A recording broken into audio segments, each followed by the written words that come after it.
COVID-19 started at a Chinese market or if it leaked from a Chinese lab. But we begin this hour with a crossroads moment for Senate Republicans. Donald Trump demands a no vote later today on the question of creating a bipartisan January 6th commission. Right now, the mother of a dead Capitol Hill police officer is on Capitol Hill trying to change Republican minds, asking them to defy the former president and choose truth and accountability. Do you think you can change minds today? I hope so. I hope so. And Brian had a work ethic like second to none, and he was just there for our country and for these guys, and he just was doing his job, and he got caught up in it, and it's very sad. This is why I'm here today. Usually I'm stay in the background, and I couldn't stay quiet anymore. There is power to a mother's grief, but Gladys Sicknick is unlikely to sway enough votes because Mitch McConnell is always methodical and rarely emotional. He is no fan of Donald Trump, but he wants to be majority leader again, and he believes keeping Trump happy is his best path back to power. So McConnell will vote against having a bipartisan investigation of the Capitol insurrection, and he expects most Senate Republicans to follow the leader and vote no as well. Are you concerned about losing 10 Republicans on the January 6th vote? Think that may happen?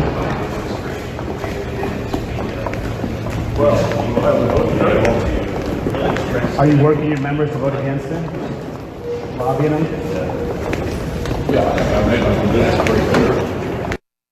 I've made my position clear. Finally, you heard from Leader McConnell there. CNN special correspondent Jamie Gangel is with us. She has some new reporting on McConnell's arm twisting. Jamie? He's taking arm twisting to a whole new level, is what I'm being told, John. According to two Republican sources familiar with what's going on, look, we know that Mitch McConnell has been pressuring Republican senators to vote against the January 6th commission, as you said. But we are told that in the last 24 hours that McConnell has doubled down, started reaching out to particular senators he was afraid might be wavering, and asked them to vote against the commission, quote, as a personal favor, John. Jamie, it is not unprecedented. It actually happens frequently that a leader asks members of the caucus, Democrats and Republicans, I need this one. You have to take one for the team. But this is not any vote. This is not a budget vote. This is not to somebody get a committee assignment. This is about an attack on the United States government. Right. Exactly right. And I'm told the senators were really caught by surprise at his using that kind of language and just how insistent he's been. One Republican source said to me, quote, no one can understand why Mitch is going to this extreme of asking for a personal favor to kill the commission. The source went on to say, how can you have an attack on the Capitol and the Republican leader is saying vote against it? The source ended by saying it is despicable. And John, our sources are suggesting that Mitch McConnell may really have been concerned that Mrs. Sicknick's visits today would sway some Republican senators. When you say he was worried about that, any particular senator she was meeting with, something about her agenda that had him concerned? So let me go through the count, which is interesting. We know that at least 14 Republican senators agreed to meet with her. Some offered to have staff meet with her. But we heard that from our sources, 15 declined to meet with her, and another 14, I believe, just would not reply. That means that a majority of the Republican conference would not sit down and talk to the mother of Officer Sicknick, who died trying to protect them, John. You can vote the way you want to vote in the end. Kind of indefensible to not sit down with a grieving mother who came all the way up there to just ask for a few minutes of your time. Jamie Gangel, grateful for that reporting. The commission dies unless 10 Republicans break ranks. So far, we know of only a few. Just moments ago, Senator Susan Collins of Maine said this. We owe it to the brave men and women who defended our lives that day, and in some cases did so at the cost of their lives. And that's why I feel so strongly about that. CNN chief congressional correspondent Mano Raju up on Capitol Hill. Mano, you tried with the leader there at the top. Took him a long time to give you a short answer. What's the math right now? If you look, everything I've looked at says there's not 10 Republicans ready to break. Yeah, there's not. And look, frankly, the Republican leaders have been confident for days that they have the votes to defeat this. Mitch McConnell has made his case behind the scenes, telling members that there's concern that this commission could be politically damaging for the Republicans because they believe Democrats would use this to help keep their majority in both chambers. He's made that argument privately behind closed doors. He's made that argument publicly, and that has actually taken hold. A vast majority of the Senate Republican Conference agrees with that, and including one Republican senator who had not said where she would come down until just moments ago. And I asked her, Shelley Moore Capito of West Virginia, who's actually playing a key role in the infrastructure talks. I asked her if she's going to vote to proceed to this legislation, and she said no. And she said her concern is that it's become, quote, too politicized, very clearly in line with the view of the Republican leader. So that argument is working. And also, Mrs. Sicknick is meeting with these members. Some of them are still planning to vote no. Others, like Susan Collins, are indicating they will vote yes. But she's making her case very clearly and speaking in very visceral and personal terms about the loss that she experienced of her son who defended this Capitol on that day, January 6th. She said in a statement, I suggest that all congressmen and senators who are against this bill visit my son's grave in Arlington National Cemetery, and while there, think about what their hurtful decisions will do to those officers who will be there for them going forward. But even some Republicans she met with, like Senator Ron Johnson of Wisconsin, came out with a statement after their meeting and said he will still try to seek the truth, he said, but he's not going to vote for this commission. So it is unlikely to sway senators. And I can tell you, in talking to the Republican leadership today, they are confident that they will maintain their conference. They'll probably lose maybe 5, 6, 7 potentially, but they are certain they won't lose 10, which is the magic number here. John. Mano Raju, live on the Hill. Appreciate the reporting. Let's bring the conversation into the room, and with me to share their reporting and their insights, Lauren Fox, our CNN congressional correspondent, and Jake Tapper, our CNN chief Washington correspondent, anchor of The Lead, and author of a great new novel. You see it right there, The Devil May Dance. We focus too often in Washington on math, or can you get this vote, can you get that vote? This is power. I just want to start there. Yeah. Please tell me if you think I'm wrong, but Mitch McConnell is no fan of Trump. He repudiated him after the insurrection, but he's done the math. It's a 50-50 Senate. He can be the majority leader after the next election. One thing that might complicate that is an angry Donald Trump getting involved in every Republican primary, stirring up the pot, trying to cut off fundraising. This is about power, not about the truth. Officer Sicknick, the other brave heroes of that insurrection, their legacy, that mother deserves an answer. She's not going to get it, at least not in the independent commission format. Yeah, I mean, I think a couple things. First of all, he's not going to have a happy Donald Trump no matter what. I mean, he can acquiesce to what Trump wants here, but there's going to be something else, and then there's going to be something else after that, and something else after that. I mean, they never learn that lesson. They never learn it, and you know, he is insatiable, Donald Trump, in terms of what he demands, and it doesn't matter if Mitch McConnell and the Republicans bend the knee here, they're going to do something wrong later. So that's one. And you're right. I mean, it's a lesson they don't learn. Two, I've been in Washington for a long time, John. You and I both have. I have never seen people on the Capitol Hill not want a committee. I've never seen it happen before. You know how many investigations there were into Benghazi? 10. Right. There were 10 investigations, 5 in the House. Of those 5, 1 was a select committee. And you know what? As a journalist and as an American, I had no problem with that. Right. I wanted to know more. I wanted to get to the bottom of it. I wanted people with subpoena power, which I don't have, to get answers. I wanted Hillary Clinton to testify. Why Republicans would not want this in an attack on their own workplace and an attack on the people's house is beyond me. But we know the answer, sadly, or the evidence before us is pretty overwhelming. They don't want it because they don't want Kevin McCarthy, the House Republican leader, to be in the chair where Hillary Clinton had to sit and answer questions. They do not want the White House Chief of Staff. The former President Donald Trump would never come as a witness. He would be one to have. What were you doing? Did you delay the National Guard? What did you tell Leader McCarthy? Did you really say the rioters seem to care a lot more about the election than you do, Kevin? That's why they don't want it, because the truth could be damaging politically.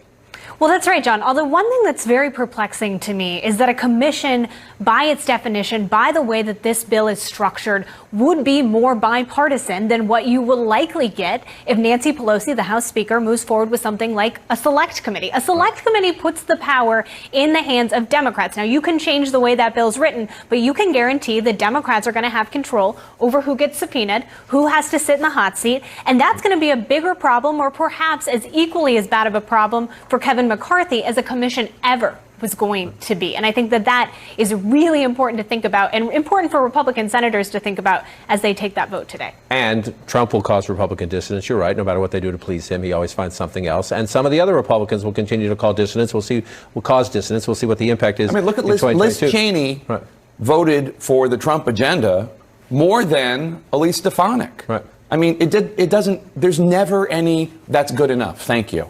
All right, so where you start when you're walking the halls like Mono on Capitol Hill, you start looking at, is there any potential here? So I just want to put up on the screen 7 Republican senators who voted for impeachment, right? Among them, Richard Burr is already a certain no. He says he will not support the commission.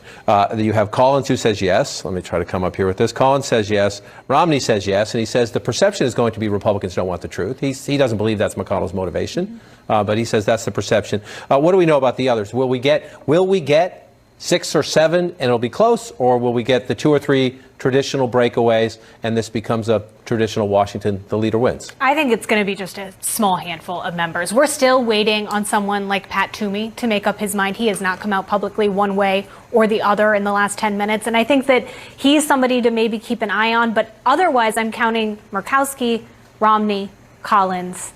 I don't know how you get much beyond that. And so the Democrats are trying to do whatever they can, including, listen lastly here to the last senator, Joe Manchin, the Democrat in the middle, if you will, on so many of the other issues that will come up in the weeks ahead. They're saying to Republicans, why? This was an attack on our Capitol. Set Trump aside. Let's have the truth. We need to put a stop to this cancer in the Republican Party. Senate Republicans must decide if they're on the side of truth or on the side of Donald Trump's big lie. It was very depressing when Senator McConnell came out against this commission. I was with him on January 6th. We were at the so-called secret location. I know how he felt. He was angry and frustrated. The Democrats have basically given everything they've asked for, any impediment that would have been there, and there's no reason not to now, unless you just don't want to hear the truth. Joe Manchin says that, Lauren Fox, but then he also again says he's not willing on other issues as well. So the Republicans poke him in the eye again. And he says he's still not willing, though, to change the filibuster on other issues as well. So the Democrats, essentially, they can have the votes, but they're short. Exactly. And I mean, Manchin's a very interesting player in these discussions about the January 6th commission, because he's been talking privately to Collins, trying to sort of bring her along and get her not to block or filibuster with the Republican lawmakers this bill. I think that he is sort of trying to play that middle ground. But in some ways, as you've said, he stops Democrats from passing other important agenda items. And before we go, we got Mr. Tapper up here earlier in the day. I just want to hold this up. It's a novel. It's a historical novel, but it's a book that starts, number one, you can't go wrong. The first sentence of the book has Frank Sinatra and a bottle of Jack Daniels. You cannot go wrong. If a book starts that way, in my opinion, you cannot go wrong. But it's about dysfunctional relationships. It's about loyalty. It's about real people.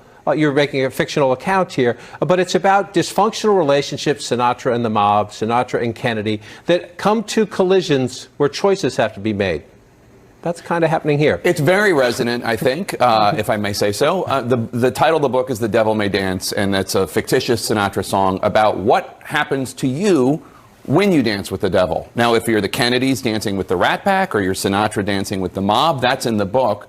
But I also think that we're seeing examples of what happens when you dance with the devil play out on Capitol Hill today. Do you really think, removing Donald Trump from it, that Senate Republicans would vote against an investigation into the attack on the Capitol? No, of course not. Of course they want to get to the bottom of it deep down. But they danced with the devil.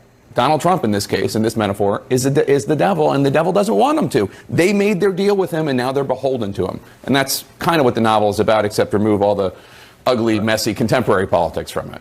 If you can. That's your challenge, reader. That is your challenge. Remove the ugly, messy contemporary politics from it. Thanks for joining us. Appreciate it. The intelligence community has a new mission, straight from the president. Sort out fact from fiction and determine which of 2 likely scenarios mushroomed into the global pandemic we now know as coronavirus. That COVID jumped from animals to humans, or that COVID started in a Chinese science lab. The presidential directive comes amid new pressure and new evidence, lending at least some credibility to the so-called lab leak theory. Just last hour, President Biden promising he'll make whatever the intelligence community finds public. Will you pledge to release the report in full after 90 days? Yes, that's unless there's something I'm unaware of. With me in studio, still CNN's Lauren Fox. Sungmin Kim of the Washington Post joins us, and also joining the conversation, infectious disease physician, Dr. Monica Gandhi. Dr. Gandhi, I want to start with you, and first I want you to listen to an exchange. Dr. Fauci was up on Capitol Hill. Republicans who have long thought the government was not doing enough to explore the lab theory were pressing him. Listen. Why did you dismiss the lab leak theory as credible? I didn't dismiss anything. I just said it's a high likelihood that this is a natural occurrence from the environment of an animal reservoir that we have not yet identified. No one knows, including me, 100% what the origin is the reason why we're in favor of further investigation. Help us from a science standpoint, doctor. What would you need to have a definitive answer?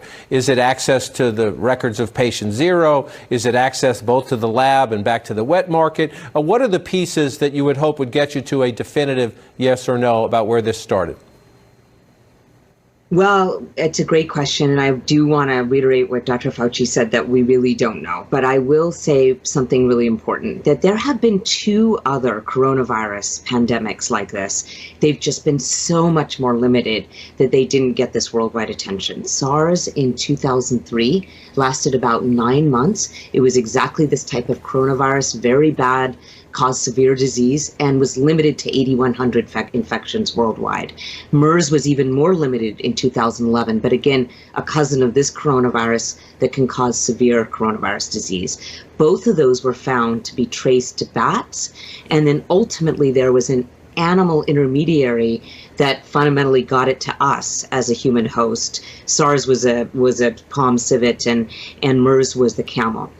This SARS-CoV-2 is likely to have emerged in animals, come through to humans that way. What is happening in this lab in November 2019 in the Wuhan Institute of Virology is it does sound like they were working on this virus because there is this question of people getting sick, lab members getting sick, about 3 that actually had to go to the hospital, and that is concerning that they were working on this particular virus.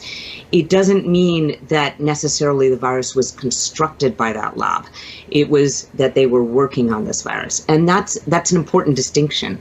It doesn't mean that transparency isn't needed. It is needed because we needed to know if the virus was known about a lot earlier, because vaccines could have been developed earlier. Things could have been contained earlier. This is important to know, like President Biden and Dr. Fauci said. But it's hard to construct a virus and unleash it to the world. In fact, no virus that I've known of can you do that. Right, it's a very important point, but it's also to your very point about the transparency. Maybe you need new global regulations or recommendations for these labs and what they should not be doing with existing viruses. The question is, how do you get to the bottom of this? And we know this is now one of a long list of issues between the Biden administration. It was the Trump administration, now the Biden administration, and the Chinese government, between the Biden administration and the World Health Organization. Republican Senator Todd Young saying this is not only a test for the Democratic president, but for the World Health Organization. Joe Biden, remember, Donald Trump pulled out. Joe Biden got back in. Todd Young says, prove you have credibility. I think its credibility will only be undermined further if they don't, if they aren't able to persuade the Chinese Communist Party to come up with the data pertaining to this virus and provide access to some of the Chinese nationals who were working on this virus. We could debate the reasons forever, but the fact that President Biden has said yes to the intelligence community, do this, do it in 90 days, get me a report. You just heard him say he plans to make it public. That's a big challenge. It is a big challenge, and it's remarkable what has happened over the last several weeks and the several days even for this apparent change of heart from the White House, because as earlier this week, I believe on Tuesday, the White House was still deferring, saying President Biden was still deferring to the WHO investigation, and all of a sudden on Wednesday we get the statement saying he had been reviewing this for a time. He wants our own intelligence intelligence community to investigate the origins. And what I thought was really interesting and worth following up too is that the president disclosed sort of the differing opinions within the intelligence community about, about which theory of the origins they think is more valid. And intelligence experts that my colleagues have talked to said that doesn't usually happen. The president of the United States usually does not make those differing debates public. So why the president did that and what we'll find out over the next 90 days will be really interesting to watch. And it factors in, you see the pressure from, it's mostly Republicans, but not all Republicans in Congress. They, for a long time, going back to the Trump administration, said, some have said they believe it's a lab leak. Others have said we should at least be investigating more forcefully. And now you have to deal with the Chinese government. Again, if you want access, especially to a year plus old records or patients and information, documents, lately some people have played the old trick of political hype on the origin tracing of COVID-19 in the world. Smear campaign and blame shifting are making a comeback, and the conspiracy theory of lab leak is resurfacing. That is a reminder that President Biden, if he's asking the FBI, asking intelligence agencies, asking public health experts to knock on the door and say, China, we'd like some information, at least the first answer is going to be go away.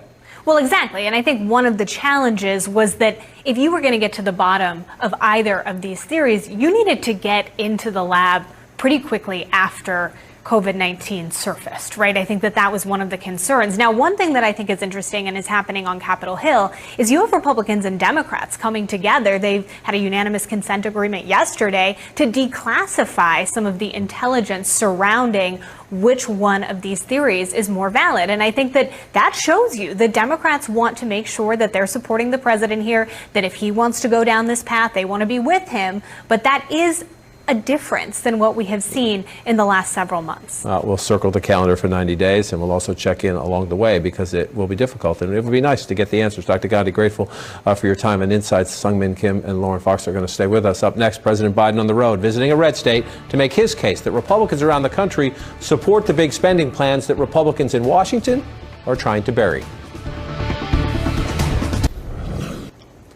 President Biden is on his way to Ohio right now to talk about the economy and to promote his views on infrastructure. This, as Senate Republicans just a few hours ago released their counteroffer on infrastructure. The president speaks at a community college in Cleveland, a Democratic stronghold in a state we once called a battleground state, but now, you can see it on the map here, leans decidedly red. More on the competing plans in just a moment. First, let's take a closer look at the president's choice of venue. Again, he is off to Ohio. Donald Trump won Ohio quite handily, but if you just look up here at the Cleveland area, Cuyahoga County up here, this is the Democratic stronghold. This is the heavily African-American community. These are the suburban voters who left Trump and came to the Democrats in 2018 and 2020. Joe Biden with a big win in Cleveland and surrounding Cuyahoga County, but if you look at Ohio, red, increasingly red. Used to be a battleground state, not so much anymore. So why there? Number one, you touch base with the Democratic base. Number two, the community college is where Joe Biden was supposed to have a rally when COVID shut the whole campaign down. So part of this is repayment, if you will, for cancellations in 2020. But this is the main reason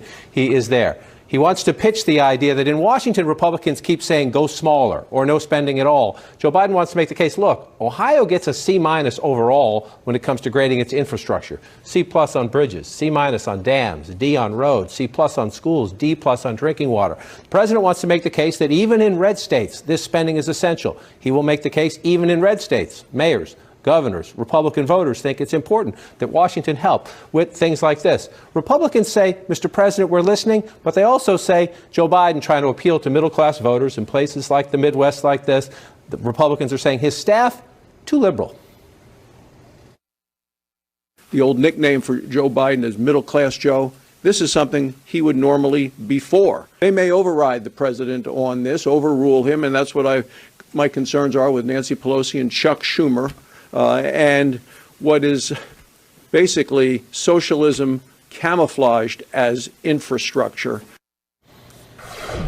Back with us, CNN's Lauren Fox and Seung-Min Kim of The Washington Post. Senator Barrasso making the point that Republicans have this counter proposal that they think the president should love and he should say yay. Let's take a quick look up here. If you look at the top line numbers, the Republicans are saying they have this new $928 billion proposal. You look at some of the factors in here, they say it's $56 billion for airports, $506 billion for roads and bridges, $22 billion for water, $20 billion there for infrastructure financing. So those look like big numbers. However, if you learn Washington budget speak and things like baseline, $928 billion is not really $928 billion. Right. It's that keyword baseline that we're watching. So if you actually compare apples to apples, you're comparing about $1.7 trillion, which is the latest offer from the White House, to about $257 billion from the Senate Republicans that they laid out this morning.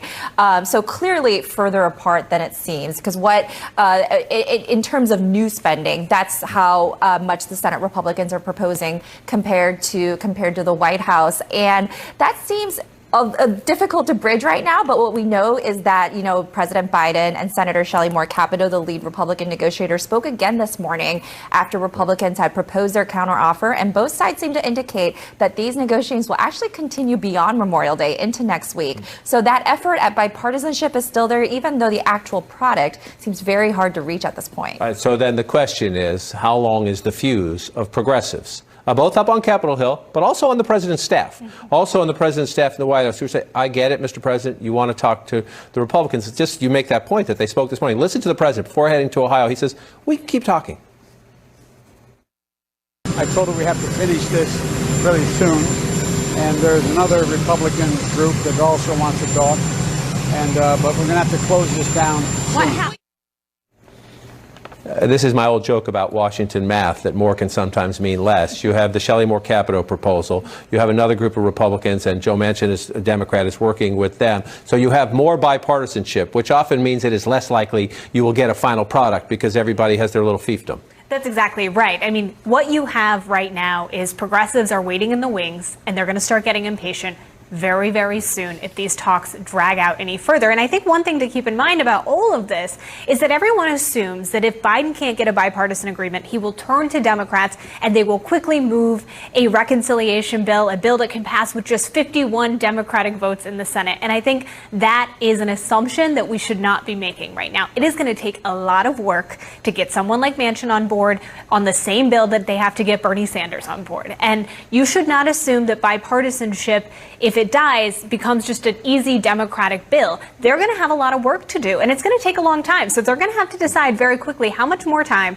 do they want to be spending on these bipartisan negotiations. But you don't want to walk away too soon because you don't want to move to a Democratic bill and then get stuck with nothing. You have to prove to Manchin, Sinema, maybe a couple others, that you gave it your best effort. Is that the idea here? Exactly. Okay. All righty then.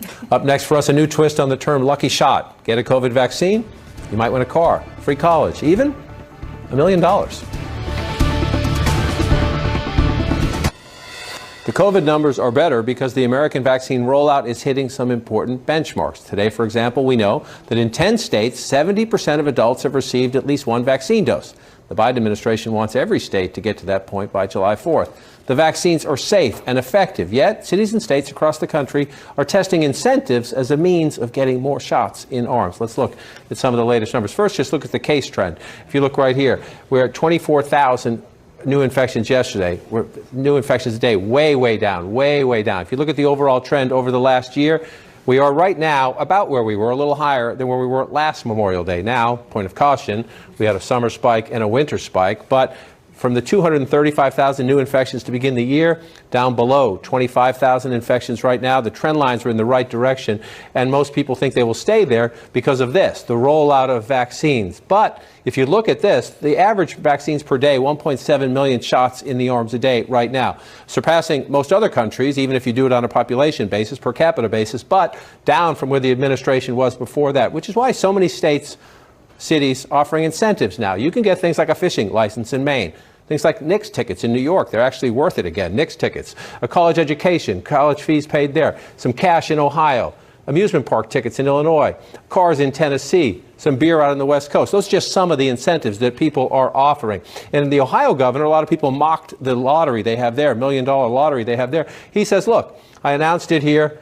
Vaccines are up. Now, is that all just because of the lottery? Is it because younger people are now eligible? We could have a debate about that, but there's no question. Announced here, numbers are up. Ohio's governor thinks it's working. And listen here, the first Vax-A-Million winner in Ohio says, this is how I'm going to spend at least a little bit of my money.